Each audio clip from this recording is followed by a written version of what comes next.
Students, we are on topic sources of energy, and in this we study the conventional sources of energy.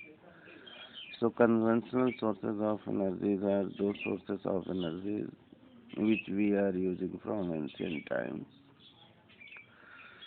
तो वो sources of energy जिसका हम बहुत दिनों से यूज़ कर रहे हैं, एंशियंट टाइम से यूज़ कर रहे हैं, उनको हम बोलते हैं कन्वेंशनल सोर्स ऑफ एनर्जी। तो इसमें आपको हम लोग अब देखिए वुड है, वुड का हम लोग कन्वेंशनल सोर्स ऑफ एनर्जी है। ह्यूमन बीइंग इसका बहुत ही पुराने समय से यूज़ करते चला आ रहे हैं।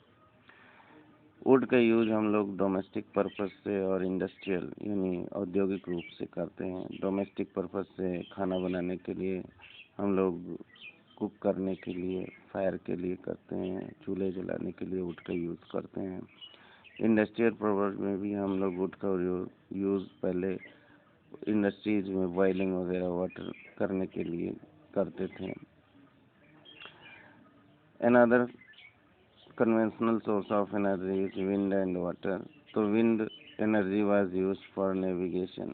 पुराने टाइम पे हम लोग विंड एनर्जी का प्रयोग जो है नौका चलाने वगैरह के लिए करते थे। नाव में जो है चलाने के लिए हम विंड का यूज़ करते थे, या पवन चक्की का बना के हम लोग यूज़ विंड मिल्स की तरह करते थे। वाटर का यूज़ हम लोग बड़े बड़े वुडन लॉक्स को एक प्लेस से दूसरे प्लेस पर ले जाने के लिए करते थे। बड़े बड़े लकड़ी के टुकड़ों को हम नदी के पानी के जरिए एक जगह से दूसरी जगह तक ले जाते थे। और अनदर जो आपका सोर्स ऑफ एनर्जी है वो फॉसिल फ्यूल है। तो फॉसिल फ्यूल क्या होता है कि वो कंबस्टाइल सब्सटेंस, वो ज्वलनशील तत्व जो कि remains of dead animal and plant, जो कि मरे हुए जानवरों और पौधों से बनते हैं, उनको हम लोग बोलते हैं फॉसिल फ्यूल।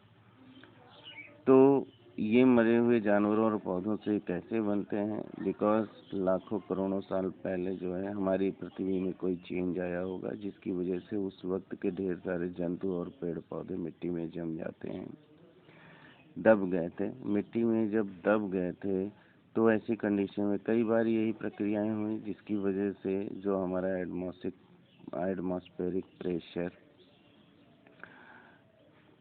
की वजह से और केमिकल रिएक्शन होने की वजह से जो हुआ, जो भी पेड़ पौधे या जंतु अंदर दब गए थे उनकी हड्डियां जो हैं फॉसिल फ्यूल में, उनके जो रिमेन्स थे, बची हुई हड्डियां और मटेरियल, अदर ऑर्गेनिक मटेरियल, वो सब के सब किस में चेंज हो गए? फॉसिल फ्यूल में चेंज हो गए हैं। ओके, तो मिलियंस ऑफ ईयर्स, तो ये फॉसिल फ्यूल बनने में 1-2 साल नहीं लगा, मिलियंस ऑफ ईयर्स, कई मिलियन, कई करोड़ साल लगे। तो इस तरह से जो फॉसिल फ्यूल से हमें जो एनर्जी मिलती है उसको हम लोग फॉसिल एनर्जी भी बोलते हैं, और इसके एग्जाम्पल कोल एंड पेट्रोलियम है। नेचुरल गैस भी इसी कैटेगरी में आता है। अब फॉसिल फ्यूल का यूज़ आजकल हम लोग बड़ी मात्रा में कर रहे हैं, मोटर कार चलाने के लिए, गैस जलाने के लिए, इन ढेर सारी चीज़ों में हम फॉसिल फ्यूल का, इवन हमारी लाइफ में फॉसिल फ्यूल का मैक्सिमम यूज़ हो रहा है।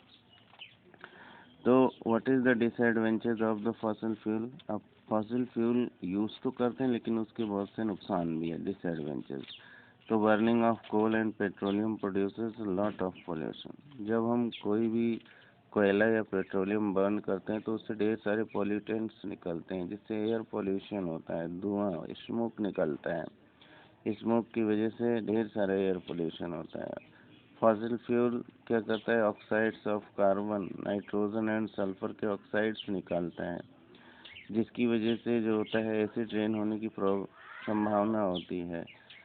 ओके, और इसकी वजह से क्या होगा कि जो हमारे सॉइल की एसिड रेन होगा तो हमारी मिट्टी की उपजाऊपन कम हो जाता है। जो पोटेबल वाटर होता है यानी ज़मीन के नीचे का पानी भी अशुद्ध हो जाता है, उसमें एसिडिटी आ जाती है, और जो हमारी बिल्डिंग्स होती हैं उसको भी नुकसान होता है एसिड रेन की वजह से।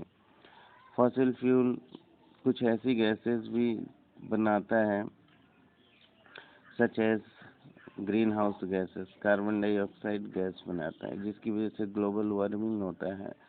तो इन सब चीज़ों को रोकने के लिए हमको फॉसिल फ्यूल का यूज़ कम से कम करना चाहिए। That's all.